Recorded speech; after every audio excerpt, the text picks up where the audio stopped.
Greetings and salutations. You are listening to the Into the North podcast, where we take a look at the competitive side of the Commander format, also known as cEDH. I am one of your hosts, Reed, aka Sick Robot, and today I'm joined by my co-host, Morgan, aka Spleenface. How's it going, everyone? As well as special guest and Marchesa 2022 winner, grand champion, Koibito. Welcome to the podcast. Hey, thanks for having me. Are you fine with us calling you Koibito? Absolutely. Koibito or Ryan, whatever's good. Great. Perfect. So, as anybody listening to this might be able to guess, we are going to be covering Marchesa 2022 and Koibito's pretty insane run, honestly, through the tournament. So we'll be asking a few questions, sort of getting into a bit of the tournament experience and Koibito's thought process behind bringing the deck that he did bring, because it is a very interesting deck choice, and there's a lot to talk about there. And then we'll sort of spiral off and, do a bit more broad discussion around tournament metas, et cetera, because I think there's been a sort of a string of a bunch of different tournament events recently that I feel like a lot of people are rethinking what it means to be playing cEDH in tournament at the moment.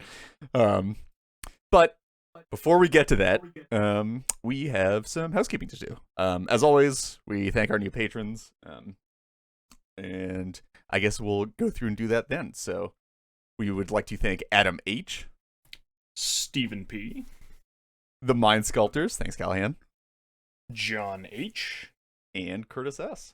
Thanks for supporting the podcast, much appreciated. As we say in the end of the episode, everything that you donate to the Patreon goes towards helping increase the quality of the podcast and just other things associated with that. So thanks. Thank you. Thanks, all of you.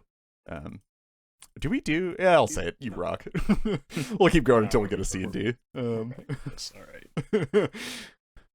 I'll keep going. I'm sure we'll immediately go back to not try to be in legal trouble, but you know what? You gotta spin it off for a bit. But yeah, so getting sort of into our main topic here, because we have a guest. We have to extract as much content from our guest as possible, so we'll get right into it. Well, first of all, Koibito, would you like to introduce yourself before we get into any real questions? Just, give the listeners an idea of who you are, what you think they should know about you. Sure. My name is Ryan. I like to play Magic. I've been playing Magic since, I guess, I bought cards back in Portal 5th edition, and I began tournament play in the Onslaught block. Actually, I started playing Standard, and I was playing Vintage. So I've been playing tournament Magic for 20 years or whatever. Onslaught was a long time. I don't like to do the math personally, but I've been playing tournament Magic for a very long time, and I've always enjoyed competitive gaming. I've played competitive gaming in a few other genres as well, time on and off when I can afford it. So yeah, I love it. It's a lot of fun. Great to hear. What sort of got you into EDH then? COVID actually, right? Oh wow! So I was a degenerate card player forever, and I jumped into Arena. I played Arena for quite a bit, but COVID killed all the other formats. It's just hilarious that you're saying degenerate 60 card player when we play an incredibly fake For format. sure. But yeah, Well, and that's how it was. Because again, the tournament players, the standard players, we're vicious, cutthroat, savage card players. Oh right? yeah. We don't right. We're barely friends with each other, much less, you know what I mean? So that's kind of that was the standard tournament scene, and that's kind of that's how the play. When you sit down to play Magic against someone in 1v1 in a tournament, you're immediately trying to defeat them in every human way possible. Your opponents will use every tactic from intimidation to mind games to I'll never forget some of the worst matches I've had, and how dismantling they can be, right? And so there's it really is kind of a degenerate group of players to be in. So to go from that scene to the commander scene, commander's the opposite. No, we're friends here. Stop doing that. Be nice. Don't be so mean. It's a big adjustment, and that was COVID kind of forced that upon me and all my hardcore tournament brethren. You know what I mean? There's no more legacy F&M. There's no more modern. The tournaments barely pop off ever. So yeah, you gonna have to play commander just to play. Yeah, I was about to gotta find some way to play with cards. Exactly. So how'd you so I guess what's the timeline then of you getting you get into EDH at the beginning of sort of COVID. How'd you get into cEDH? How long did it take you to sort of start looking at the higher end of the format? Well, I'd had a single commander deck built. Like I had a Krinko mono red Krinko deck built for like a decade, and it's like that way. If my friends ever wanted to play, I could just sit down and play. Like, well, yeah, sure, whatever. But when COVID came, everything changed because that was, again, it was the only way to play. So I started actually looking into the format. Again, it was like so COVID came in February, and then by like March or April, we had like a Sunday game set up. We'd all go to this one fellow's house. He'd invite us over. We'd play cards, and it didn't take maybe another month or two after that for me just doing what I would normally do, like research the meta, read every deck. Like if I'm gonna make like a random goblin deck, I'm gonna read every goblin deck list on the internet first, and then once I'm aware of the cards that are playable, we're gonna go into Gatherer and read every goblin card that's been printed, and then from there we'll start making a deck list. And when I took these normal steps that would just come with making any deck, in my opinion, they quickly seemed to crush like my friends that were just casually playing Commander. I was about to say, I'm seeing the through line here. Exactly. Yeah.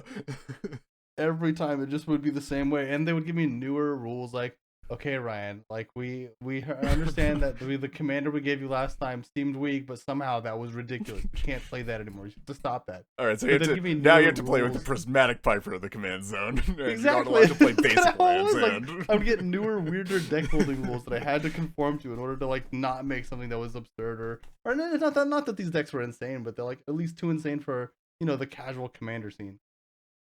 Yeah, it's definitely an interesting like I think people don't necessarily grasp like how wide the power spectrum is like across all of Commander. Yeah. Because like you think like, okay, you take a weak standard deck and then you're like, okay, two weak standard decks could definitely beat, like working together could definitely beat like a strong standard deck, right? Unless it's like some really weird like, oh, it even could probably beat some like modern decks if you're working together, right? Yeah, for sure. Yeah, but then like in Commander, it's like, okay, how many like precons would you need to not feel confident playing like Cody or like Thrasius to know like Hermit Druid or whatever? It's like 10. Like I don't like even. Dating with the same like over top of all of the precons. You could bring 35 precons and KNS. Like if you get Karag Sakashima in play, you will just play on top of all of them with no, like that's just the playstyle, and that's one of so many decks that can play just like I 100% respect the thing. I agree completely. It's actually hilarious. I'm not gonna get too deep in this, but that's like a hilarious thought experiment of like, okay, how many how many average like standard decks would you have to play together to beat like a legacy deck, or like how many average like pioneer decks would you have to put together to beat like a modern deck consistently? Just a fun thought experiment. Well, and again, we used to pack decks like that all the time, because if you were playing 60 card Degenerate Magic, you probably had at least one of everything, right? So, but if you forgot your modern that day, it's like, oh, no big deal, just like grab your standard, let's see how. Some standard decks just will happily kryptonite like certain modern decks into the ground, especially if you're playing like when Thoughtseize or cards like this are in standard, like you can play. You're fine. Like, take that to Legacy. You'll do okay. You know what I mean? Like, oh yeah. I mean, well, there's the famous story about the dude that brought a like just a random like mid-range standard deck to a Legacy tournament and won like 2 rounds because the local meta was just infested with mono red prison, which is like can't beat a 6/6 for 6 with trample. Vintage Magic used to be like that. Yeah. Vintage was one of the first 60 card formats I played, like I was saying earlier, and you could take a standard deck into Vintage and win games like crazy just because they were like Smokestacks was such a prominent archetype, as well as like Control Slaver. But if you're playing some dorky standard deck with like a whole bunch of threats, you get to play every game early, and then you just like bolt their wilders, that they're like blind screwed. They're not prepared for that type of deck list, you know? Yeah. Yes. So you're okay. Obviously, I mean, like anybody listening can clearly see, like this is the type of person that, like, if you start an EDH, it's sort of inevitable that you're eventually going to find your way to cEDH, right? Like, I mean, just like, I feel like that's the case for anybody who has like a long history of experience with like tournament ED or like just tournament Magic in general. If you get into EDH, like it's sort of inevitable that you'll at least be exposed to cEDH, right? For sure. Competitive level. I want to compete. I want to do it as best as I can. So taking it to the next level, whatever that means, is what I'm looking for every time. Yeah, so like what was like your initial, so like obviously like you're in an arms race with like a local play group, or like maybe a one-sided arms race, but still like you're like constantly like building better decks. Like when's your first contact with like actual like true cEDH? So it's funny too, right? So my first starting group, like I described earlier, it didn't. You're right. Like you were saying, that was a one-sided arms race for a while, and kind of time showed itself. But it didn't take that long to find. I have a friend who lives here in Beaverton, where I live. His name is Tommy Costello, and Tommy, I met him playing Legacy. We used to play like Thursday night Legacy at the LGS, and Tommy's an incredible player, and he's mainly a Legacy player. He's been playing Legacy forever. He's a very competent player for sure. And his commander decks were different. His commander decks far more remind me of like the modern mid-range farm decks that we would see, or maybe like even like Charles's mono white deck. He would play cards I've never heard of, but they were super good. They were from archetypes lost long before, cards like Aura of Silence. Um, that would just cripple me out of nowhere. And absolute banger of a card. absolutely. And so Tommy's decks, and we slowly over time found another person, another one or two people.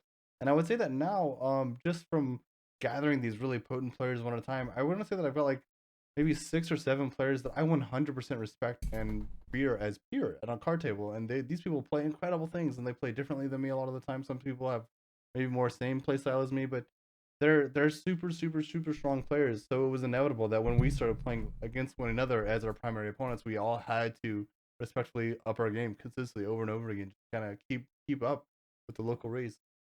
I actually, dude, I love that story so much because, like, Morgan, I think we've had this same discussion with like multiple people of like people being like, how do I like curate like a local play group, or like how do I build like a cEDH play group in like my local LGS or whatever?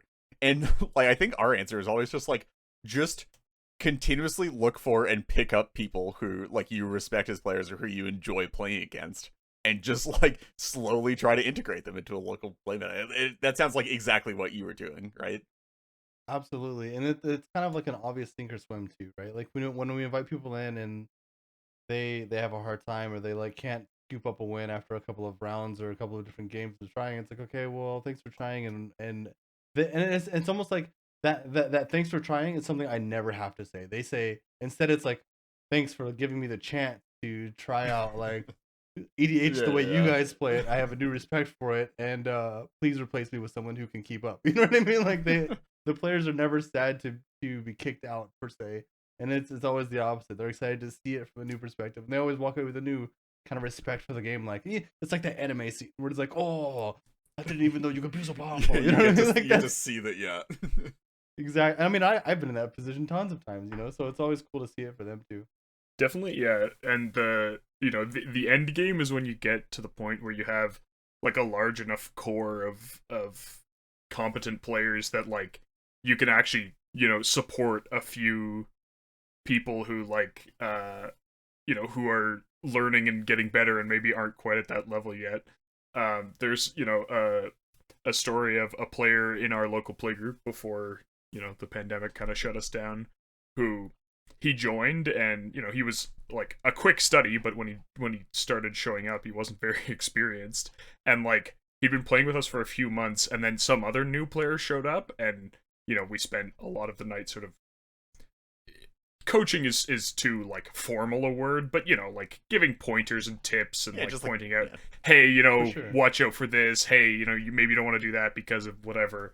And then at the end, the guy who had joined us a few months earlier went like, so like, is that what playing with me used to be like? We were like, yeah, pretty much. Like, and like it was great. It was a great moment just because clearly, he acknowledged how much he'd sort of progressed, and like, it's definitely great when you can get to that point of, you like, it's much easier to perpetuate the playgroup when you have that. It's a very real thing. Those like, it's like level up. It's like you level up the player. And actually, when we were talking earlier about like how many precons does it take to hang with the average or a specific format of cEDH deck, I kind of think that there's an interesting reflection in that too, because it's like how many typical commander players with precons, or how many competent like competitive players with precons. Exactly, Because right. there's a huge difference, and especially the modern precons, like they're coming with a lot of interaction built in. So the decks aren't steering people into these top down play styles. It's more so like the casual commander style is like I tap all my lands and I play all my cards and I pass the turn. Like it's like 4-player Hearthstone almost. You know what I'm saying? Like we're not playing on other people's turns. We're just solitarying as a group and enjoying our cards, Yeah, which is it's just- totally a great way to play the game. There's I'm not just knocking there's the just a play style. Dosen emblem in play for the entire game. Yeah. Exactly. There really there kind of is, and that's the biggest difference. Like if you had players who were aware of each opponent's deck and who knew when their win windows were going to be, and they were playing these precons, those precons come with Swords to Polish. They come with on point like really powerful interaction spells. I think that those decks they probably would do better than we would like to give them credit for, or like to admit that they would do. But it has to be piloted to that extent with that thing in mind. Actually, that would be a super fun experiment to just like have like two random cEDH decks and two random precons, and just to kind of like shuffle the players around and see how it goes. I think that the precons would do better than expected. I don't think they'd keep up, but I bet the gap is smaller than we'd like to give credit to. You know? Yeah, It certainly. would definitely I think, depend on the precon in the deck. Like there yeah, are some like decks attracts a For sure. precon, like 2 attracts of precons versus like just mid range piles. Like I can imagine that. Well, and then again, the older precons are not as good. The newer precons come with so much more interaction. Like there are actually like 10 to 12 pieces of interaction in some of these decks that are real magic cards. That these cards used to be like $15 cards, and now they're just printed into oblivion. But they're very real cards that still get played. Still waiting for the Sensei's Divining Top reprint in a commander deck. We'll get it Right. eventually. Oh God, why? Well, they printed Amonatu and didn't put Sensei's Divining Top in that deck. I'm still salty about that. Anyway, Yeah, but also like, do you want people who are new to Magic and trying to having a top commander in play? Yeah, I having guess a not. top in Never mind. play? Just Well, it's like Sensei's Top is a great teaching card, but it doesn't teach. You have to be. It's later in the game, right? yeah. Sensei's Top is negative card advantage, and it's where mana goes to die. I don't play Sensei's Top if I can help. But I think a lot of sorry, Go ahead. sorry. No, I was just gonna say it's also where your time goes to die. Especially Well, that's with the thing, too. It's like- inexperienced it looks so good on paper, but when you actually get into it and you play with it, unless you're playing Counterbalance or some sort of super ninja tech, like Sensei's Top, even then I hear modern ninjas, like the more up-to-date Yuriko cut Sensei's Top from their list as well. So if even Yuriko doesn't want Sensei's Top, that card is not helpful. It's not doing what you think it's doing. It's a trap. So I think it's almost the kind of card I want to put in every new player's hand, so that they get a chance to really understand things like card advantage and mana and so on. It's just a hard one to actually do that with, because yeah, Right. you do need a base understanding of what card exchanges actually look like, what's favorable, what's not favorable, and like how valuable selection is over advantage. Like I feel like in order to like actually start learning from top, you have to do like have a sort of a base level of knowledge of a lot of game systems. And how 100% interactions go. agree. But anyway, It's not for new players to get to the middle, it's for middle players to get to the top. I 100% agree. I would hate to cut us off from this very productive conversation, and it is a good one, but we do have some questions to get through here, and we'd like to get some sort of pointed information sort of pertaining to the tournament. So I would like to ask sort of like what your path to like Magda as a deck is, or just sort of like what your path to your current cEDH decks are, because you mentioned that you played Kranko earlier. Have you just always been a mono red guy in EDH? Well, mono red is what I find to be fun. So when I was trying to play for fun, I would try to. Well, and red was considered the worst color too, right? So already being considered adversary in my LGS stores, like I want to play something less powerful so that I'm less perceived as the guy that has to be kicked and cut down. So playing blue does not Oh help wow! that, right? So that's actually that's sort of crazy. I'm not sure if we want to jump into this like feet first immediately, but that's awesome as context, because I feel like that is super applicable to the success that specifically Magda had in this tournament, but also that we've seen with low color decks recently in tournament results of like it's sort of awesome that like I don't doubt that like you also probably had that conscious thought before bringing the deck to the tournament, but it's awesome that you had that unconscious feeling of like, I want to play a deck that's good but doesn't immediately get targeted down. Yeah, like before and even it's considering anything else. precisely. I want to play something that is that like in general, I want to play something that feels less good so that I don't get the extra aggression. But truth be told, like the difference in how good the deck is not as large as the deck's potential when played well. And if you put the reps on the deck, then you can break something that was mediocre into new zones far above, you know? So Yeah, definitely. Um, so I'm assuming like, it was Magda like your first cEDH real cEDH deck, or had you been working on like a couple of ones before that? Or was there like sort of a chain leading up to it? the timing worked out such that I'd been playing goblins. I came out started playing onslaught. Goblins was my jam. I kept Krinko around. It's my one deck. I was always just like the goblin guy, right? Yeah, yeah. Easy games, they're fun. They're playable in Legacy. They're playable in Standard. They're always good. No big deal. So when Quark came out, I was like, oh my gosh, I finally get to play Storm as a Goblin player, right? So when that card was spoiled, before it was even printed, I was hyping it like crazy, and I was like, wait, hold on. So if we get a Takashima, and then like our ritual is like 3 rituals, but comes back to hand, and then when Ken made the Quark Takashima Discord, I joined it like day 5, like so fast. I was so front row getting into Quark, but that was I'd only had a few. Like I was coming from Standard. I didn't have all the blue cards from my old Legacy days before. So that's a financial commitment. Like if you're gonna play Yeah. blue in cEDH, that's a real conversation Yeah, I mean, you you have to gotta have with pick up yourself. like Like you gotta pick up like multiple forces. You gotta pick up like a ton Bulk of those Isle, stable. like Yeah, come on, like these cards are not cheap. Like so I'm like, I like Commander, it's fun, and Croc is so fun. But I don't really know that I want to commit to like playing blue and Commander right now. I'm not financially into Magic that much right now. So I played Croc Vial Smasher for quite a while.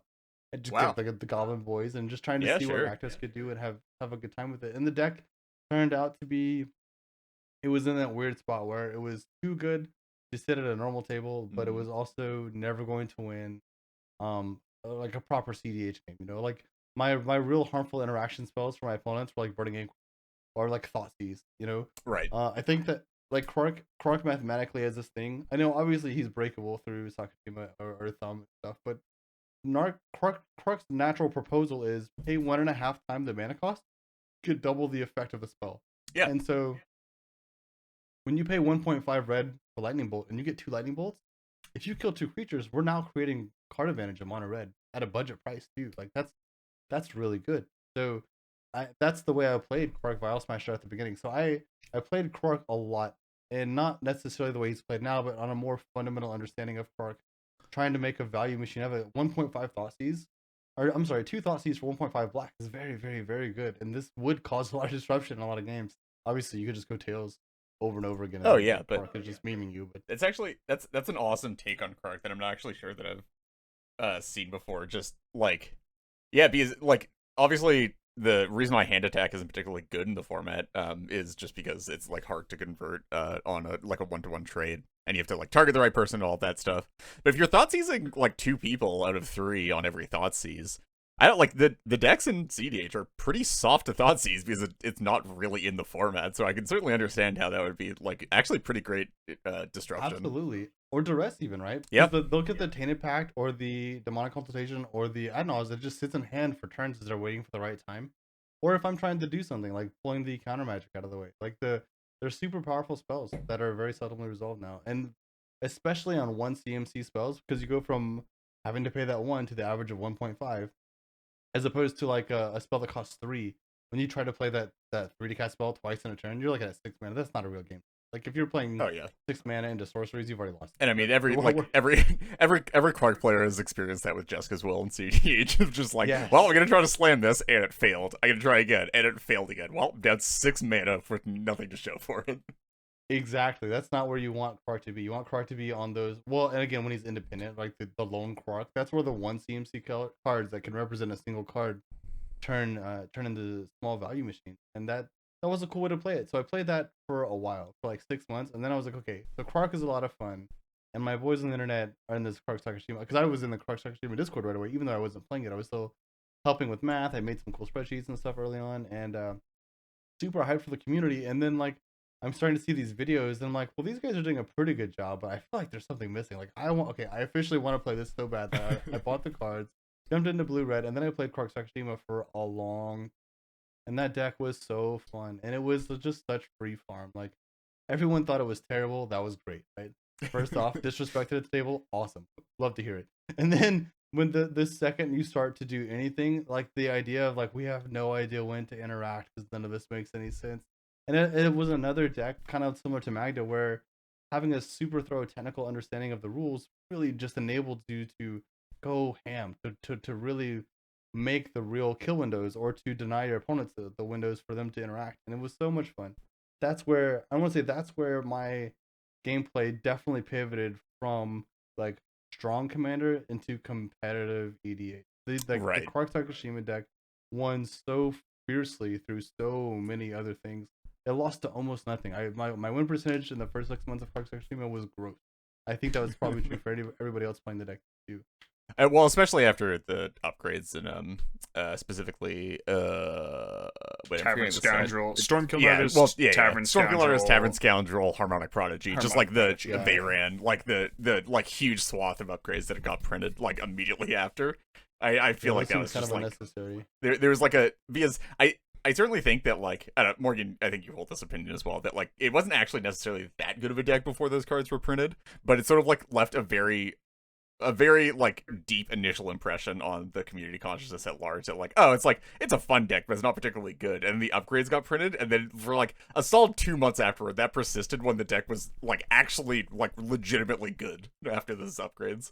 Yeah, definitely like when your combo, because when like the first iterations of the deck were built, usually you were comboing with like you have your Twin Flame or your Heat Shimmer, and then it's either like Rite of Flame or Desperate Ritual, and that's like so much worse than like the Tavern Scoundrel or Stormkill Artist or whatever, or even Bergie, where like you could just leave it in play and then go off at the right time, and you're not flipping on 2 spells, you're flipping on 1, and like even if you win all the flips on your Twin Flame, like you still have some, you know, kind of engine that's sort of easier to funnel into other things.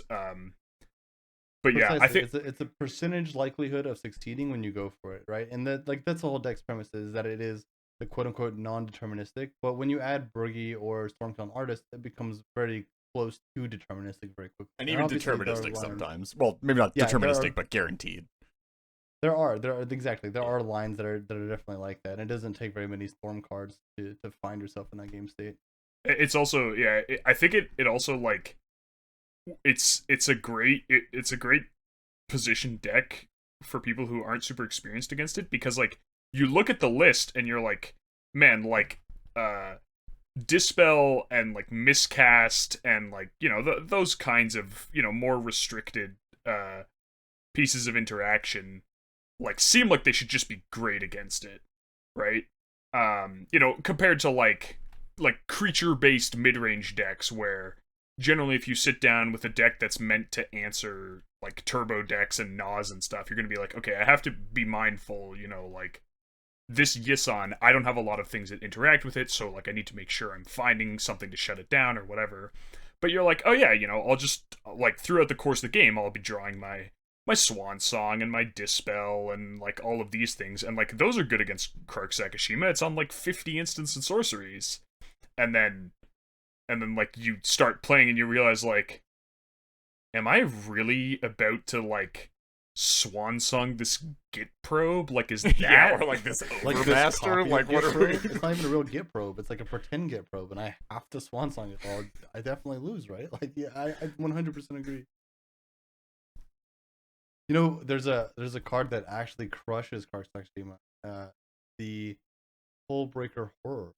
Right, we've seen more polymorph lines, like the Team Mirror polymorph decks coming around with Ragnarok Thrasios and Hullbreaker Horror.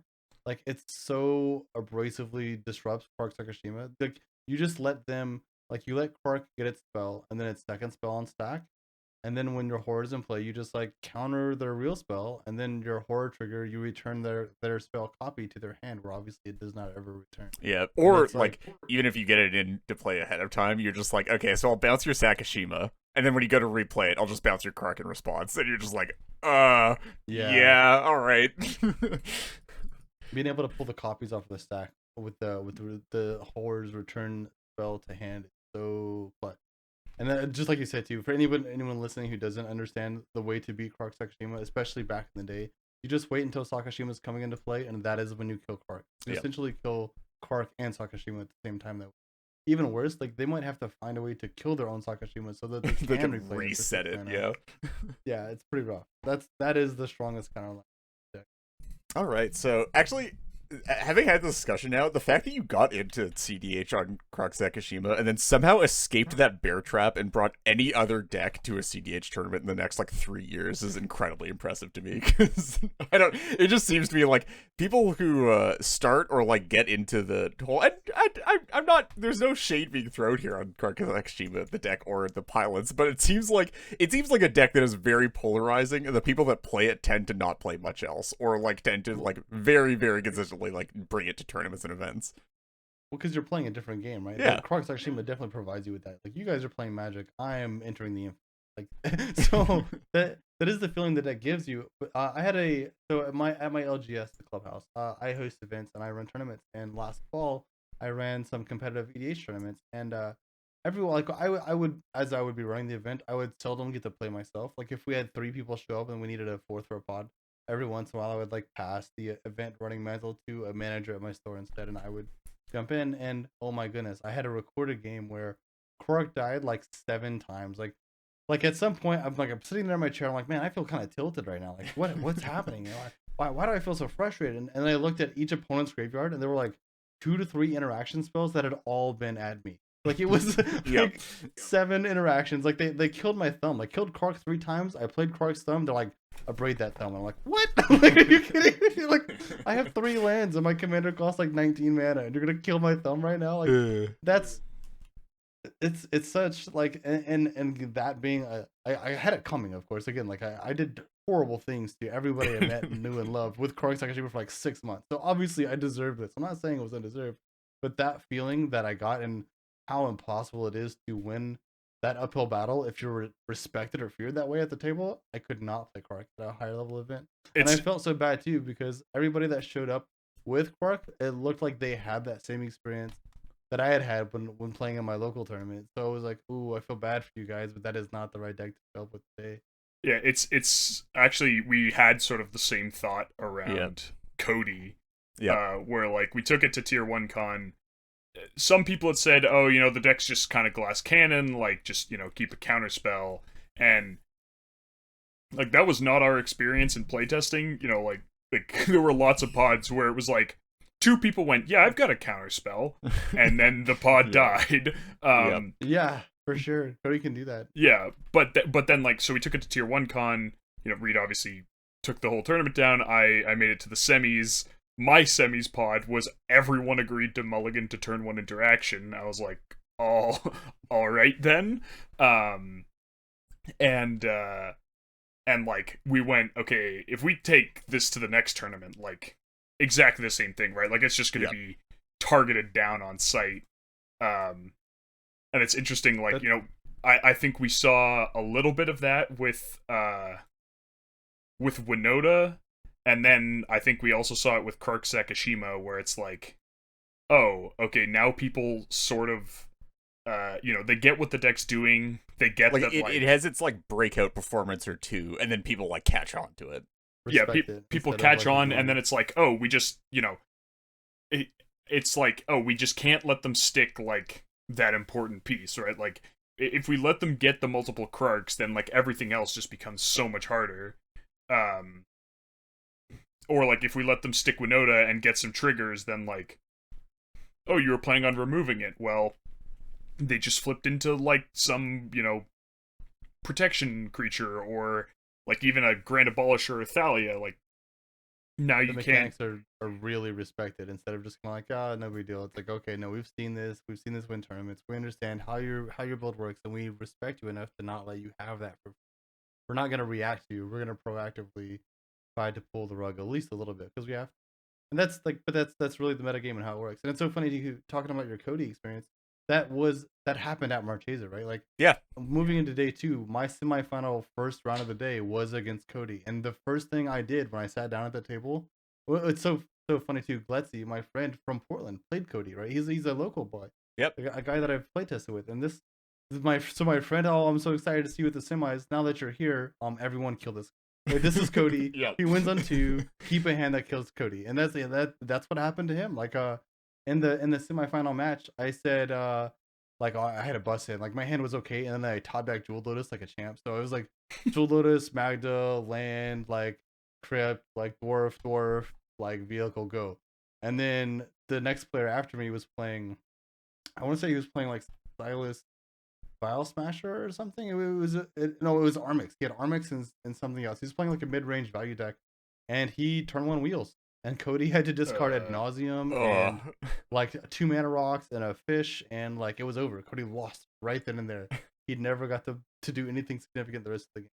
But that's like the fact that the Cody player was respected before the game started, and never really got a chance to play. That's the fate of playing Cody nowadays, and it's not guaranteed. And if you don't do it, the Cody player gets to win instead. So it's kind of like this constant ask: are you guys all gonna play the game differently so that I don't win, or are you not? It's up to you. But I will win if you don't respect me.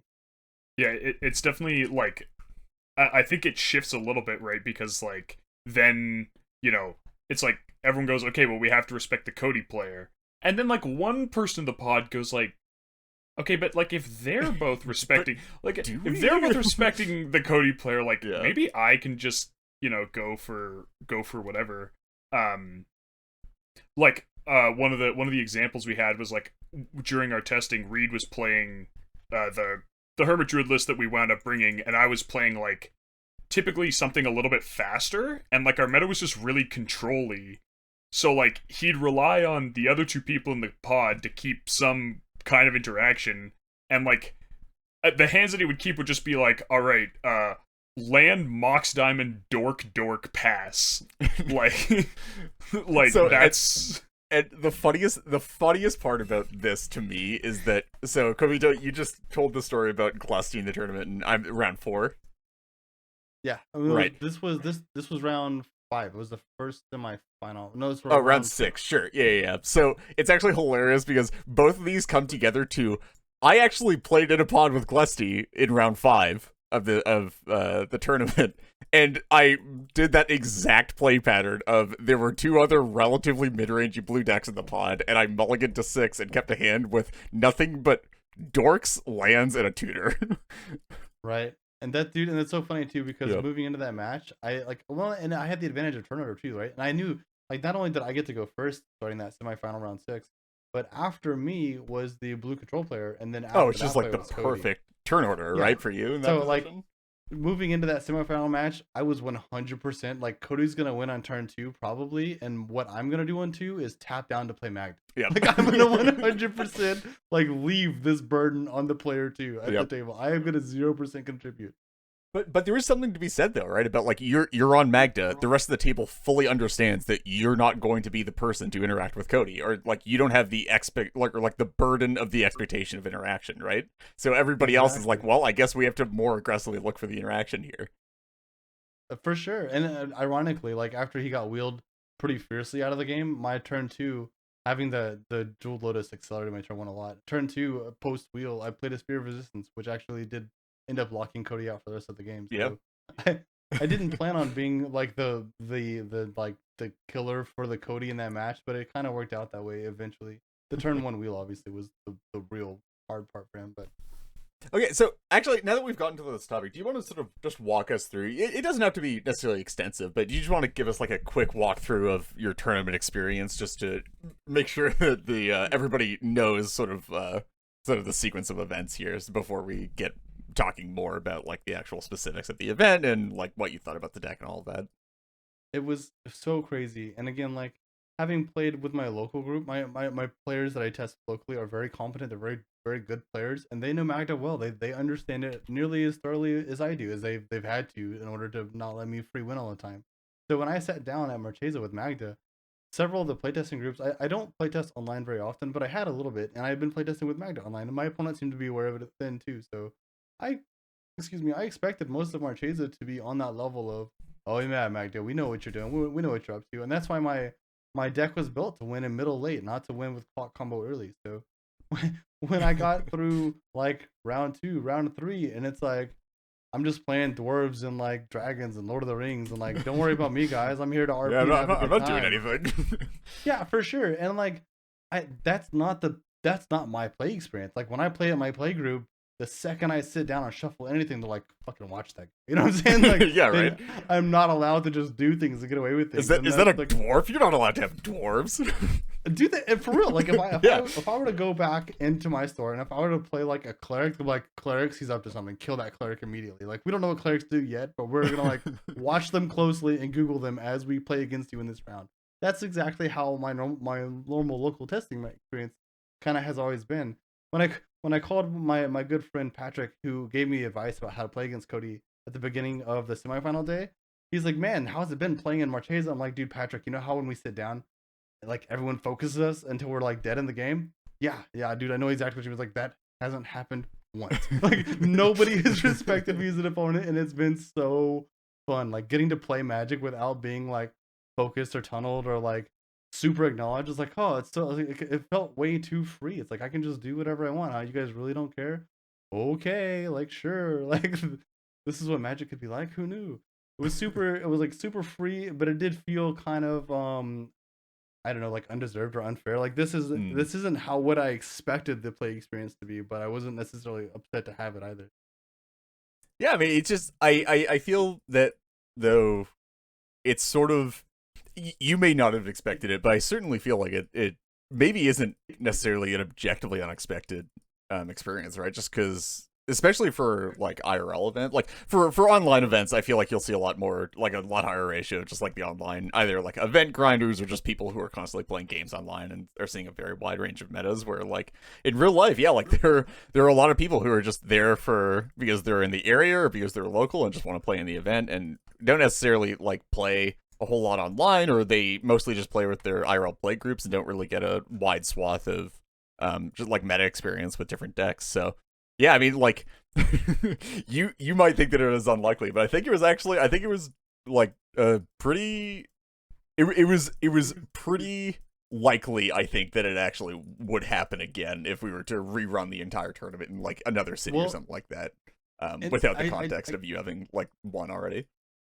I'd like to disagree with you, but I honestly can't even, right? Because like around round so they started posting in Marchesa like after I want to say like round 2 or 3, they started posting the current standings, Yep. and at that point people were like, oh, Koibito top, like isn't that the Magda guy, right? The only Magda at the entire tournament, and like so after round 3 or 4, people knew like okay, Magda's winning. So like I'd sit down in like game 4, like oh the guy's like 3-0, and I'm like I got lucky, I had a buy, don't worry about it. Magda wins again. And it's like okay. So then round 5, right? Last round of day 1, my opponents are I'm playing against ad nauseum across from me. To my left is Comedian playing Winota. Yep. And then across from him, I believe his name is Phoenix or Felix. He's playing a Yep. mono white Phoenix. AO. A very Yep. capable player playing something tricky and that I don't completely grasp.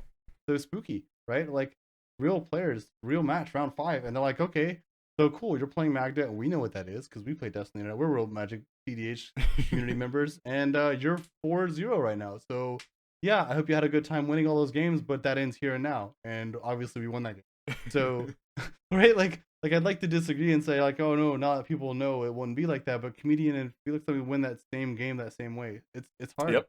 It's not as cut and dry as you might think. Well, I think a lot of that, honestly, as well, can probably be attributed to people. No, okay. You know what? I'm just gonna keep talking because I think we're on a really good discussion right here. We'll get to questions later. I think something that's actually really interesting though about that is that like I think there's a lot of danger for the rest of the pod in a lot of these types of games in thinking that you know a deck well enough to properly interact with it or properly structure a game plan around it, but not quite knowing the full depth of it. Because I'm assuming there were probably a lot of people who assumed that they knew what Magda was doing, but didn't necessarily grasp that like, oh, it can win at instant speed with the treasures. Oh, it's So not true. just going for clock of omens every tutor. It's going for stuff that can deal with that stuff. Oh, this can Weird win through things, rule of yeah. law at instant speed? Oh. Man, that is 100% so true. And then one of the things that really did me a lot of favor here is again like the list I was playing. I started from scratch in a separate Discord, and it evolved into something that did end up looking similar to the God of Commander Japan list, right? Like yeah, we the were on Japanese some list, slots. right? Exactly. We were on a lot of slots, but there are a ton of differences as well. But what did me so much advantage was every time it looked bad, the player, because there would always be one, right? Every pod there was one player who knew Magda, and they would be like, like the guy at the corner, like we're all gonna die, we're all gonna die. And everyone's like, The shut up, guy, open your doomsayer, job, you know what I mean? Yeah, exactly. And so there would always be one like prophet, like the Magda's gonna kill us all. He's gonna do this, this, and this. Like, oh, if he gets Cloudstone, we're done. I'm like, I don't run Cloudstone, and they're like, Oh, wait, what? oh, you don't? Oh, okay. Like, well, there's an op agent in play. Well, like, he'll just meteor golem. I was like, I don't run meteor golem. I don't. Every time there was like, oh, he'll just do this. I was like, I don't play that card. The card is not on my deck. They would just be like, oh, well, I don't know. I have no idea what's gonna happen. Then I'm like, okay, cool. Sweet. So my turn. Like, and that it helped a ton to not be on those main lines. And I think that's a tribute I have to give to Magda as a deck. Right? There's like 35, 40 cards that you probably play, like the dwarves and the artifact dwarves and clock, and maybe some tap enablers like View. And probably So we like play some of these- the interaction, but yeah. Yeah, like we probably play. Well, I mean, it's tricky. Like I cut Gamble, and I don't regret it. Like there are so many sure. cards that like should be in every red deck, and like Jessica's Will. Man, I love Jessica's Will, but truthfully, it doesn't really do its thing in Magda the same way it does in other decks, and it's one of. I think there are 2 sorceries in my entire deck list right now, and I keep glaring at them. I'm like, why run 1 or 2 sorceries, right? Like why not just be as instant speed as I can? Yeah. Is Jessica's Will really paying for itself in value? So like on one hand, yeah, there are some staples that you end up running, but on the other hand, this deck more than most has given me the freedom to pivot away from some of those like assumed card slots and test different new weird things. And Well, I can find. Yeah, I was about to Right. say, like, a lot of that comes from just the fact that you have a tutor in the command zone, right? Yes, exactly. You can be as versatile or as weird, or you can pivot and sling in whatever direction you'd like to. That's credit that I have to give to Magda as a commander. She lets you sling in whatever direction. You can lean into stack if you'd like to. You can lean into combo and just be fast. You get that versatility from her in the command zone. So it was cool to get to lean on that, and again to not play the cards that people assumed I'd be playing every game, and to just be one step further away from. And I think that'll I look forward to the next huge cEDH tournament where someone's sitting down like, oh, you're playing Magda to player, not me, right?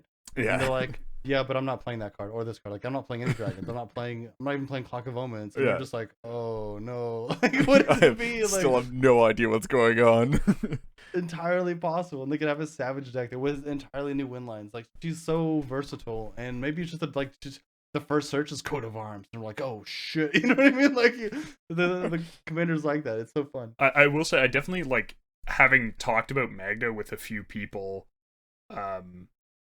Like I think one of the things that a lot of people didn't seem to get was like they sort of thought like, okay, what's the worst thing Magda could get here? You know, like not realizing that like the clock means you get everything, right? So they're like, oh, like maybe you'll find like, you said like Meteor Golem or like Begarden Hellkite or something like a God Pharaoh's statue or whatever, right? And it's like, no, like if I get to activate this once, and I have like, I have. What's it called? I have universal automaton in play. Like, it's like, oh yeah, you just play that because it's a dwarf and it's cheap and it's easy to cast, and it's like, yeah, okay, so I get whatever I want. Oh, I'm getting the clock, and I'm getting like literally every artifact and dragon out of my deck. And like I spoke with a bunch of people who, yeah, like their big question was like, so what do you get off Magda? Like, people were seeing like, oh wow, Magda's like 4-0 or whatever. Like, it's like, I mean, yeah, if people are letting you activate Magda, you're gonna get there. And it's like, what do you get? And it's like, you get clock followed by everything else. Yeah, followed by half of your deck onto brown the battlefield. Godfrey statue was another one of those. They're like, oh, he's gonna go get Godfrey. It's like, I don't play that card. It's like, no, I'm just gonna kill you instead. Right. Yeah, it's fast. It's so sneaky. Great. So, okay. So I think we've actually thoroughly answered or pre-answered the question of why Magda here. But I did actually specifically want to sort of drill down on sort of the iteration that you did leading up to the tournament. Because as you said, so you built the deck from the ground up and did testing. Do you want to give like a sort of a timeline of the testing leading up to the tournament? Like how early did you decide that you were going to like build a Magda deck, start like testing the Magda deck, and then like how much time did you spend sort of refining it before getting to the tournament? So at my LGS, we have a fun format called 2D8. It's 1v1 commander, and it's budget, right? So it's a 100 card deck list. I think we play 30 life, and you don't draw on first turn. Again, 1v1. Yep. You have a command zone, 20 commander damage kills you. Your commander has to be $5 or less, and then every card in your 99 has to be $2. And we've played this format every Friday night, like last year, pretty much the entire year. So this budget commander format was such a fun place to mess around and have a good time. And eventually we found that some commanders were so powerful we had to ban them. So we made this Hall of Fame, right? So whenever like Winota I think was the first Hall of Fame entry where Winota was just so powerful in this 1v1 budget commander format. Like she went on the wall, you can't play Winota anymore until the end of the season. And a whole wall of commanders with Yuriko and so on ended up this way. And my son is 11 years old. He likes to go and play the card shop as well. And I found Magda to be super fun and super interesting. And I built her for this budget format. And I taught my son how to play budget Magda, and we would play test all the time. So that was in like, I want to say September or October of last year. I started really playing it, not just by myself, but with him and all these different kind of formats and scenes. And it gave me a chance to investigate the deck from a budget perspective first, which was cool because I think if I had started looking at Magda from a cEDH perspective only, I would have been a lot more closed-minded about what I considered worth trying. So because I played it in budget first, I got to test it with vehicles, and I got to see some interesting things, especially in a 1v1 format like that. Everyone plays Lightning Bolt. There are so many Lightning Bolts in every deck, and Magda's super vulnerable. So I had to find a way for her to be able to win despite a lot of dying on sight, and that's exactly what I did. Like, you can kill Magda, but you can't kill all the doors forever. There's just too many. It's not worth it, right? So what happens is even if my opponent is oppressively destroying Magda over and over again, I'll get a game state where I have 2 treasures and 3 dwarves, and I play Magda, and they might not have a counter spell. She comes into play. They bolt her, and it's like, okay, cool. I'm gonna respond by triple crewing, searching, and winning the game. Like the fact that she can come in late and still just do her song and dance, despite whatever. And that was in budget too. When we added competitive cards, the whole thing kind of took off. So from that perspective, like with the iterations, I started testing. When I played the budget version, it was just fast, kind of like a mean deck, I guess, plus like the best 13 burn spells, because again, 1v1 budget Magda, you have what are you gonna do? Like, don't see yeah, you just like fine. Yeah, I'm playing mono red. It's like every mono red like budget deck in any 1v1 format. It's just what's the best 10 burn spells that I can throw in here. I was actually playing both Incinerate and Lightning Strike. Right? Just it is what it is, no big deal. But when you go to competitive, it's like, oh, I have all these different slots. My first attempt was to make it faster, but even when it's its fastest, it's not as fast as like Ad Nauseam or like anything that's like sort of purpose built in like 3 or more colors is sort of just gonna by default outrace a lot of like lower color stuff. Definitely, and I'm far more frail than either of those decks too. You kill Magda twice, and it does get really hard to get around play and win again. So trying to find a way to make the deck maybe viable in that scenario, and then seeing the effectiveness of stacks.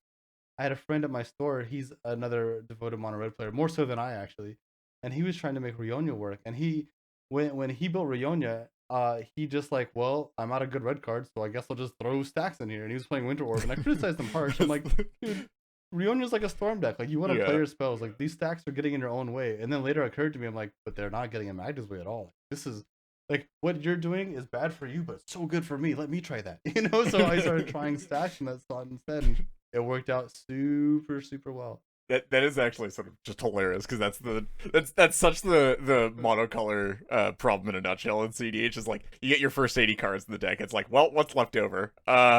Artifact stacks, I guess. Right, Lightning Strike. Shadow Blast. Like, okay, I'm either playing this 3-mana Lightning Bolt or a Sphere of Resistance. Absolutely, and I think Sphere is a far better card against so many decks, and it's got that asymmetry too. Dude, and going back to like brushing on why to play Magda in general. 2 CMC commander just comes in fast. I mean, so quickly. I don't think I think people might have like distributed opinions about like how good Magda as a deck actually is or whatever. I'm not gonna trust that, but certainly I don't think anybody can really deny that like the 1 and 2 CMC commanders in the format are just so substantially better than stuff that's more expensive just on rate, just because they come down so early. 2 CMC gives you the possibility of like landing your turn 1 commander with like a single piece of fast mana. It's just like, as long as they do like anything close to impactful, they're gonna be viable, because it's just like they just come down so early and immediately start affecting your game plan. For sure. And it's like it's a difference between the deck design of like Magda. Your deck is built around Magda versus like Kess. You could maybe never play Kess in so many Kess decks, and it's fine. Like Kess is your backup plan. Kess isn't your Yeah. primary. So like instead of playing good cards that you're playing for their own independent value, you're playing around your commander. So whenever you are playing around your commander, that's where I begin to say, no, I agree. Your commander does need to be low enough to the ground that you can get in play, or you can replay it when it dies. That's kind of inevitable. Yeah, I mean, yeah, that's the other side to it of like having a commander that's 4 mana even after being killed when like other people are playing 5 mana commanders is just like it gives you a level of inherent resilience to removal that isn't really there if like you're playing like Taddy over or AC or whatever. Like you kill AC, like okay, maybe that's not a great example because those are like just sort of inherently ramp decks. But you get what I'm saying. Like I'm playing like this 6 mana commander, and then it gets killed once, and I'm just out of the game. I'm never recasting it. Something else super sneaky about Magda, especially in stacks, is that there are so many cards that seem like they single-handedly defeat her, but don't actually at all. Right? Like for instance, Collector Oof or Null Rod. Okay, cool. So I can't sack my treasures for mana, but Magda Search is a activated ability on a creature, not on the artifact. So I can still search for whatever I want with Magda. I guess I won't clock combo, but I can still put like a lot of very spooky things into play. Or I could just go search up a Shatter or some way to get this off the board. I was about to say, because in that situation, the hilarious thing that Magda can do in that situation is you're at like 2 treasures or whatever, they play it oof, you're like, yeah, like your external like politic with the table is like, well, I guess I'm out of the game. And then you get up to 10 treasures, and you're like, okay. And then in response to you doing this thing, I'm gonna go get removal and then go get clock and kill you. I think 100%. You just like don't give them an inkling of an idea that you could do anything through the Null Rod until it's already too late. It's so true, and there are so many other can't like Curse Totem or what's the angel like Lavinia? Yeah, Lavala, yes. So they'll turn off activated, but Magda's triggered, puts treasures in play. So that's no big deal too. Like turn them off. I don't mind. Like eventually I'll find like Chaos Warp or something, and until then I'm gonna have like 15 treasures moving around to the same state. And or even like Grafdigger's Cage. You can't put creatures from your library into play. Okay, sure, no big deal. Clock, not a creature. Let's go. Like that's totally fine. Like these stacks pieces seem so prohibitive and it looks so defeated at a glance, but really it's not. Like you could just play through just because she happens to revolve around activated and triggered abilities, and on her and artifacts. If you take any one of those halves away, she still has so much to work with.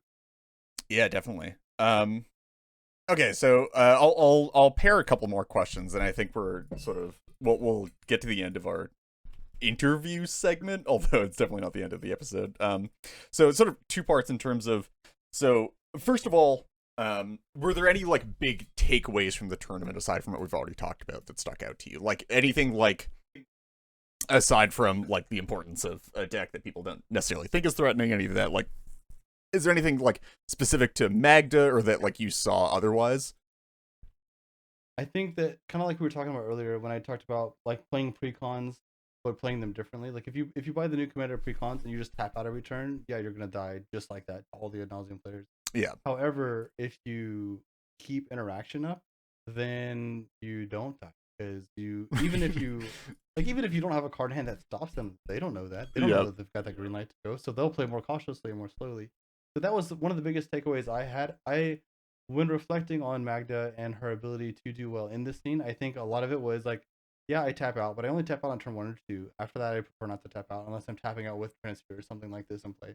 And then after that, the game, so many of the wins for myself or others seemed like they all came down to instant speed, like people who can win at instant speed or threaten to win at instant speed or at least find enough value at instant speed that they can leave their mana open. Like draw go is the path of cEDH, and it's a path that a lot of people don't like and they don't want to commit to.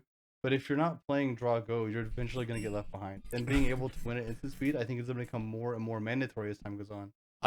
I'm so happy that this was your core takeaway. 'Cause as Morgan could confirm, this is sort of just my preferred play style. And he's trying to relive the glory days of Flash. Well, it's just I don't know, man. It's just I mean, it's certainly playing Flash and doing a lot of disgusting things with Flash sparked my my love of playing in instant speed. But God, playing in instant speed in a 4-player format is just so unfair when everybody else is playing tap out control.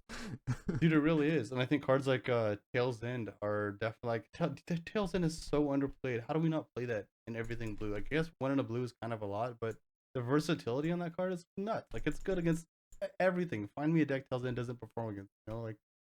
Yeah, well, I mean, people are looking at Stifle now, right? Like, that's certainly been sort of a brewing sentiment between like a lot of people that are looking to sort of or like more finely tune their interaction suite for either their local meta or an expected tournament meta or whatever. We've seen a lot of people. Unfortunately, we don't have the Arcade Denial Master himself on the podcast, but like certainly there are a lot of interactive spells that people are now looking at like, hey, does this solve problems that I need it to solve? Like, why are we not playing this? Why are we not testing it? Absolutely. Yeah. Cool. So, and then sort of aside from that is being takeaways. I think sort of like the core question that we really wanted to ask is, would you bring Magda to the next tournament or another tournament again? It depends on when it is. In the next month or two, probably not. But a month or two from now, sure, absolutely. I'm not afraid of my opponents knowing how Magda works. I'm afraid of prejudice that comes from being a recent winner or like the fear of not knowing how it works. Right? That's the problem Quark has. Like when Quark died the 7th time in that game I was describing, it wasn't because they knew how Quark worked exactly. It's because they just know that Quark is scary and they don't get it. So if they kill it with mass discretion, eventually they don't have to be afraid of it anymore. That playstyle from my opponent is what I'm afraid of. Now, my opponents that know how Magda works, they will provide me more of a window.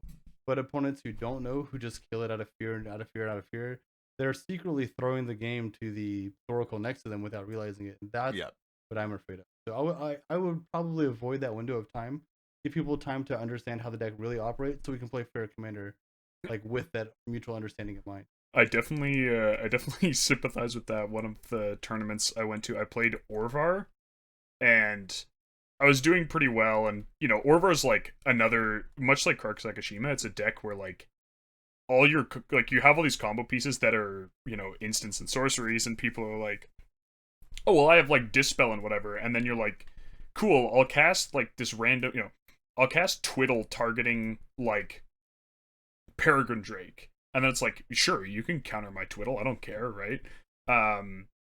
Or even like when they counter something you do care about, you're like, well, I guess I just have to use, make another Mystic Sanctuary and get it back, or whatever. Exactly. But like I was playing a pod and there were 2 Thalias and a Rule of Line play. And one of the players didn't really understand how Orvar worked and was like, he's gonna storm off, and was like throwing everything he had at me. And I was like, he wasn't playing blue. I'm like, there's like combo decks at this table that aren't me, and you don't have any interaction for them. And you're gonna kill me and then die. And then he killed me. And then the Killstars was playing his Hermit Pod, Timnatana Hermit Pod deck, and like it was either the turn after I died or like one turn cycle went around, and then he just went like, cool, birthing pod, like, kill you? I was like, wow, what do you know? Yeah. If only my hand with 3 counter spells was still in the game. I far prefer a game where my opponents do understand my deck and I understand their deck, and we're actually playing a fair strategy instead of a game based on fear or emotion or presumptions or half understanding. I mean, I think that's sort of like the future of TC or TEDH. God, TEDH, I'm never gonna get used to using that term. That's sort of the future of it. Is just like the games. I think the truly great games and tournaments are when everybody's on sort of either on the same page or it like has a pretty good understanding of what's going on and what needs to happen at the table. And I think like the game that exemplified that to me in this tournament was probably again like the 5th round, with 3 very competent players. All I knew was there was a bunch of jockeying for position around like the Cody player and doing all that stuff, but like it wasn't like people weren't just like, oh well, we have to stop the Cody player and then we'll think about what happens after that. Everybody was like, okay, yeah, like we're stopping the Cody player, but also I'm looking out for what this person's doing. We sort of have to like understand that we like have to throw interaction at other people at this table as well. Like those are the truly great games that you remember after Absolutely, going to a tournament. dude. Well, and so Joking 101 made the video like a year ago or a year and a half ago, and it was like an hour and a half long too. But he talked about running 4-player commander. It was back when we were just starting to have these community-wide conversations about tournament commander and the difficulties that go into trying to make brackets, and none of it works, right? None of the math we had before works for 4-player commander brackets. Yeah, dude, the amount of time that I, and I'm assuming every other TO have spent like trying to come up with a tournament bracket that works for 4-player free-for-all is just insane. It's so hard. And I personally, again, having run our own events, I watched Joking's full video and spent a lot of time thinking about it. And me and Eric Loop, actually an Orvar player, I've gotten to play a lot of Orvar games. That deck is terrifying for sure. but we took Joking's advice and we tried one of the formats he suggested, which was a first to 2 wins format. So and it worked out. At first there were some clunky components, and there are some weird like between rounds into the match, or I guess between games into the round, I guess you could say, thinkings that go into it. Like if you win game 1, it's very uphill to try to win game 2. Yeah, because people just don't like they'll let anybody else win but you so that it doesn't end. Exactly. Yeah. And like hypothetically everyone just gets their first win and then we go to a real game 5. But one of the advantages is that when you're getting into that game 3, game 4, game 5, you've seen the decks. You actually do understand one another, and you're playing that real strategy game instead of a fear of assumptions or presumptions or who knows what else. We love that about that format. Like, and a lot of times I come to favorite. It's just, it also takes like, if you talk about 5 games of Commander back to back, that was a full day at Marchesa, right? That's like 5, 6 hours. I mean, that's the other problem, right? Is that like EDH games just take so much longer than any 1v1 format. It's definitely less of an issue because you don't like, some of your games are fast, right? And when you're doing like 5 games with the same people back to back, you don't have to wait for like everyone else to finish their 90-minute game or 75-minute game plus turns plus whatever before you start the next one. But you can just go. Yeah, absolutely. certainly like those things can take, 4 or 5 hours of more or less nonstop play very easily. But yeah, I've definitely like I think that there are some like really the ones I've played in have had a lot of the like sort of negative externalities where like there was, as an example, in the Mean 16 league I was in, I can't even call it a spike pact. It was just a suicide pact, right? Like I had a win. Somebody else was, clearly like setting up to win. I'd won a game. Somebody else in the pod was decently close to winning, and they hadn't won a game. And I like tried to reanimate Razaketh or something, and another player just went like, "Cool, I'll pact it." And like he couldn't pay for his pact, and he died. But I didn't win. The other player won. We got to play another game, right? Like, and like it's interesting how it ends up playing out. Yeah, so I think we'll get through probably the rest of the these questions real quick because there is some legitimate stuff that I actually do really want to know about here for your opinions on. Mostly, like what are there changes that you've made to the deck since the tournament, or like what like. Are there any specific slots that sort of stood out to you as like, oh, I think these probably should have been something else before coming to the tournament, or like maybe it's just stuff that you would change going forward that like maybe you think was correct for Marchesa but might not be for new tournaments? Honestly, there were like 7 slots I want to say that I do not have faith in, or that I found. So moving into the Marchesa tournament, I knew that I wanted to try some things that I hadn't tested yet before. I'd already tested Max Wood, found it to be great. I'd already tested the Hellkites, I knew that they were awesome. I wasn't sure about Null Brooch, and I found it, but I read it and I understood that it could be good, and decided I would test it. So I tested that in Marchesa, right? I added that on Thursday, and I started playing with it on Saturday. So Null Brooch was a card I added, and then like Shrapnel Blast. But in general, I had already had like, I want to say 6, maybe 7 slots that I wasn't super confident in, and it was easy to give those slots to Null Brooch. But then in tournament, like again, this is my first time testing it, I find Null Brooch to be tremendously redundant with Defense Grid. You don't need both. One or the other is fine. Defense Grid I guess Null Brooch is better against Ad Nauseam, but Trinus Yeah. Ad Nauseam just fine. I mean, yeah, So, like, I was about to say certainly like there's stuff going on with Null Brooch in terms of like being disruptive in a way that Defense Grid isn't, but like if it's redundant with your stacks, then yeah, certainly. yeah, exactly. So, and I was like, well, this card's really neat, but it is also redundant, and it doesn't stop Op Agent, and it has weaknesses, so it's cool and it's neat, but I don't think that it's what the deck needs.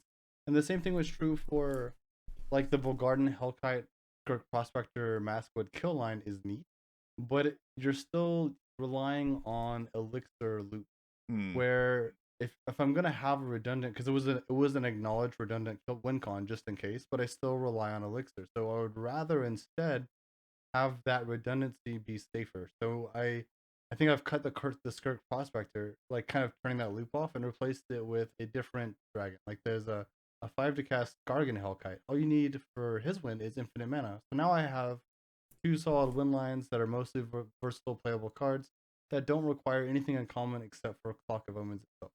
So we can get Clock, and then we could go Maskwood Nexus line where we go Maskwood into Zorn, into infinite mana, into Skargan Hellkite, kills you at instant speed with infinite mana. That's fine. Or we could go Clock into LED, into Memory Jar, into Elixir, and loop our library.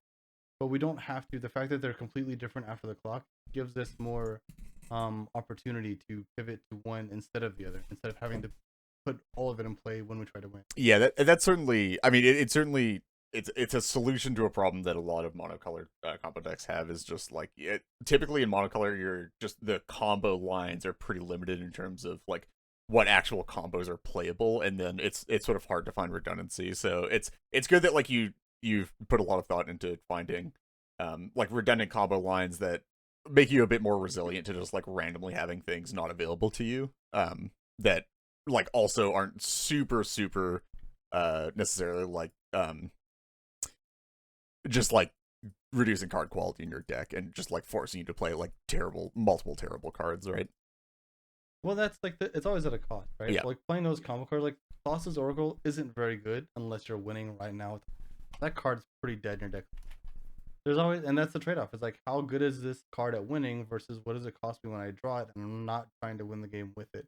So that was in the creation of the Magda deck in general. That's something I very much kept in mind, and that's why Pirate Spellbomb, for instance, it's a great card. It's a great card for the deck. It cycles when you don't need it, and 2 damage isn't always useless, but it also isn't as good standalone as Memory Jar, in my opinion. So switching from Pirate to Memory Jar was that kind of decision. I want combo pieces that have independent value outside of combo, so that when I'm stuck with them in hand, hopefully I can still get something from them. They're just being jammed up with this like dead card.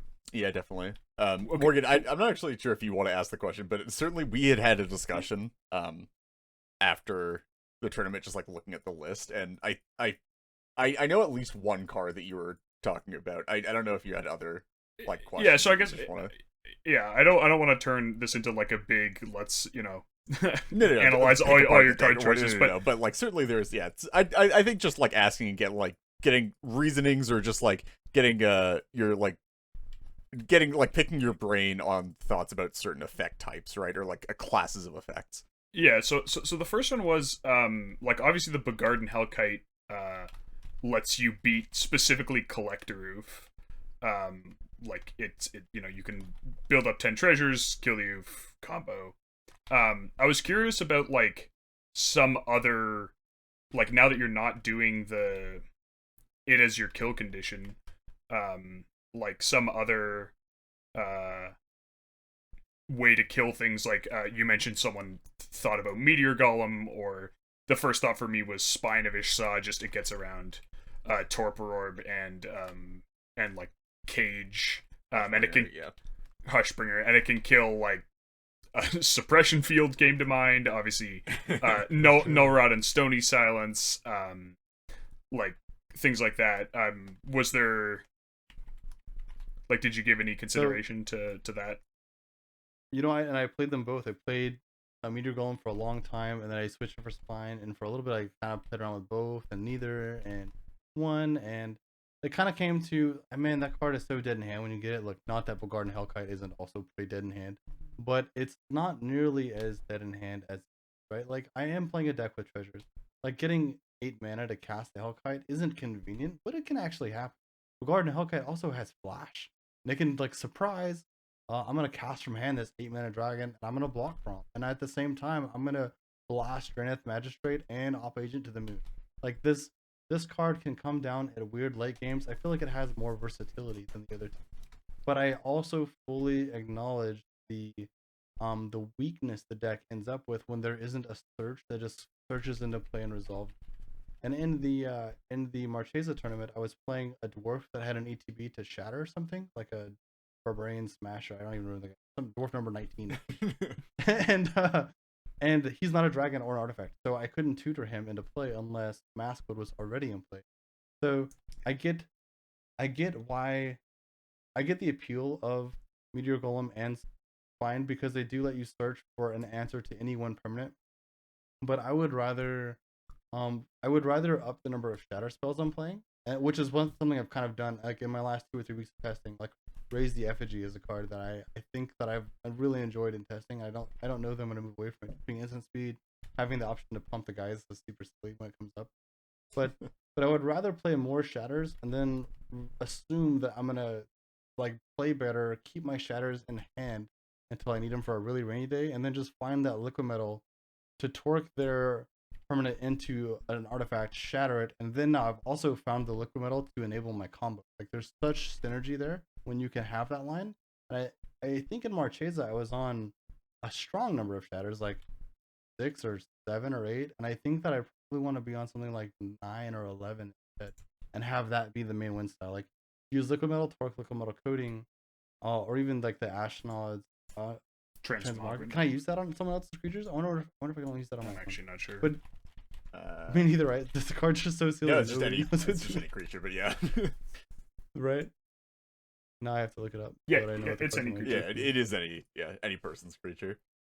Yeah, so maybe I can turn their guy into an artifact creature and shatter it. And that's the way. There's so much efficiency in finding the liquid metal and using it to get myself out of a jam and then having it to win with at the same time. That's how I would prefer to answer those.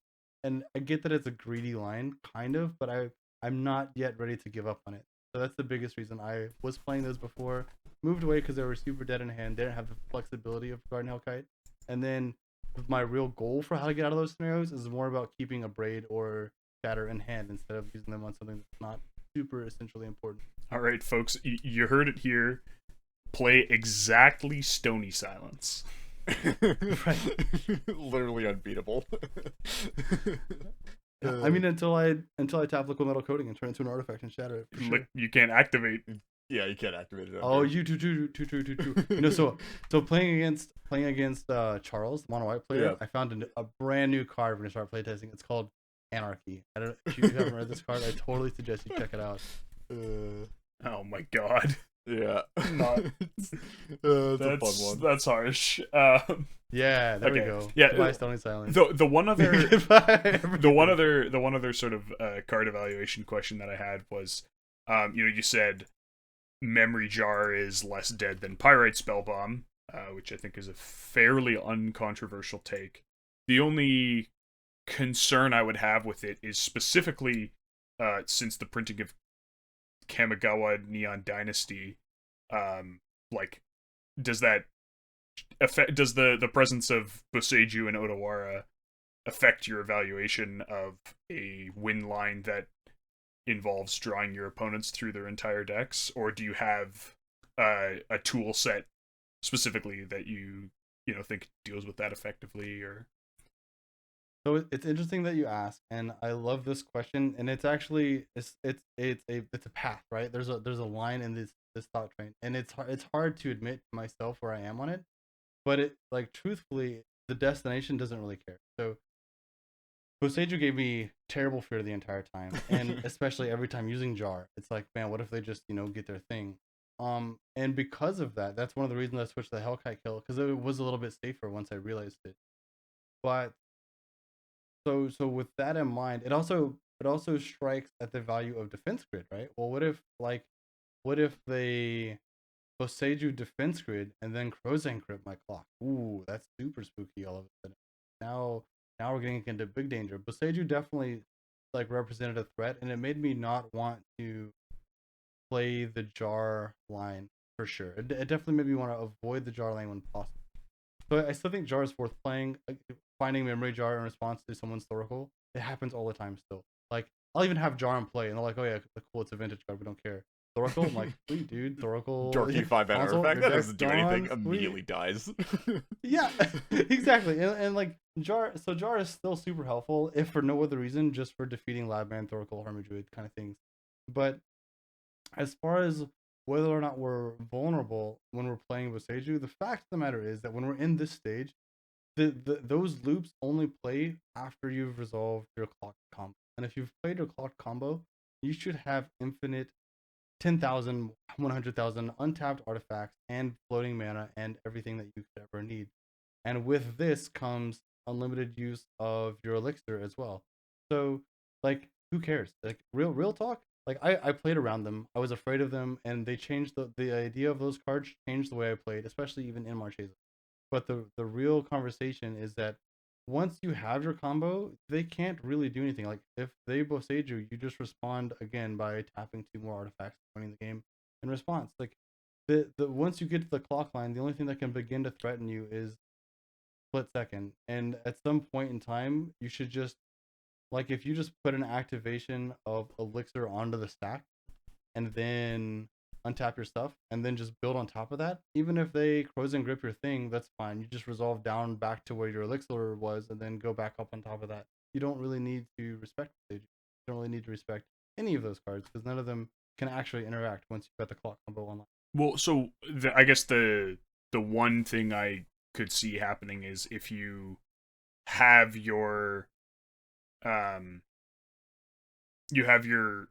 I wait till you have your elixir on the stack, like your activation on the stack, and then I guess maybe it only matters if it's happening at instant speed. But then if I Otawara your Magda, there we go. Like this is another pop quiz moment, right? So without looking it up, does Elixir of Immortality, do you sacrifice it on activation or on resolution of its ability? It's on resolution. It shuffles. Oh, wait. You guys said different things though. So what were you gonna say? Oh, right, because the effect is you shuffle Elixir of Immortality and it shuffles your graveyard. itself in. Oh, okay. Yeah, you don't sacrifice don't it. actually Yeah, ever- curious, you just No, said, huh? Touche, Yeah. touche. There's something weird and unintuitive about it, but you never sacrifice Elixir of Immortality, and it Or took me a long time even, to like. even though you would totally expect for like that you'd Yeah. expect that would be how that effect works, but it's just not. Yeah, Dude, for real, and I've asked. It's a funny question to ask. I've asked so many people since because when I learned about it, I was like, "What do you mean? You sacrifice it for sure?" And the red community's like, "No, dude, you don't sack that card." I'm like, this whole time, I was so afraid. Even during Marchesa, I was like, "Man, like I understand my combo." And one of the times I'm vulnerable is when Elixir's in the yard. It never happens. It never actually is. happens. You can just at any time you can just tap 2 artifacts, untap Elixir, do it again. Just put it back up on the stack on top of it over and over and over. So, like even in your worst case scenarios, if you're afraid of someone going, you just throw an elixir onto the stack and then build on top of it. And then worst case scenario, like you just resolve down to that elixir, shuffling things back in, and then you find more treasures and put them back in play. No big deal. All right. Awesome. Spooky, right? Cool. Yeah. I think that's good actually for takeaways because and we got more than just card swaps. It's good to know that like you're actively thinking about like, well, you probably want more shatters now. You think that it's better. Like a lot of the like instant speed interactive stuff might be good. And then also like of course we got the discussion earlier about potentially wanting to cut down on sorceries a bit as Jessica's will worth and all that kind of stuff. So I think there's a lot there to chew on if you're a fellow Magda player or if you're just you just like think about tuning your list for a tournament in general. There's always things to think about. Take the lesson. And a huge perspective of mine is that I like this deck did well. Obviously, I do not believe that this is the best version of Magda. I bet the best version of Magda is like some 15 or 20 cards different. I don't think that I've found the best list. I probably won't be the person that finds the best list. I respect that. This is just the best that I found so far, and the best versions of Magda are yet to be discovered or seen. So, like the pursuit of those, I think, is the funnest part about perfecting a deck or playing or being a part of a community archetype. So, by all means, I don't think this is best. I think that we're gonna see more cool things to come for it. It's actually really interesting that you said that because Noobzors actually went digging and I guess found some some people you've played with and got some testimonials. And one of them is from Salt, who said, he pointed out you adapt to local meta shifts crazy fast, and Magda has been under constant evolution since he first brought it. Playing with him is a constant exercise in being on your A game. So, like, it's interesting that, you're saying, this deck, you're not done with it. It's not, finalized where you have that, like, more or less perfect list. Like, obviously, there's always, like, oh, in my meta, I'm going to play one less counterspell and one more, like, piece of artifact or enchantment removal or creature removal, or, like, I made one little swap here or there. But, like, it sounds like you think you're still actually reasonably far from, that refined 95 where there's, like, the 95 that's static and the last few cards are,